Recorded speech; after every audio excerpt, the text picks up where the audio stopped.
The reciprocating saw is another tool that you use on a daily basis. So you'll want to inspect it just as you do any other tool. Check the cord for any breaks or exposed wires. Check that the prongs are not bent and not loose. Check the trigger is not broken and springs back into place. Check the guard, that it's firm and not broken or bent. If it is, the guard will need to be replaced.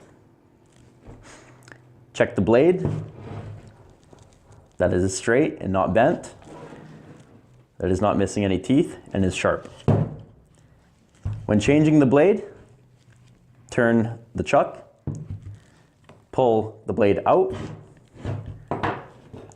replace with a new blade, release the chuck, check that it is locked into place, and now the saw is ready for use.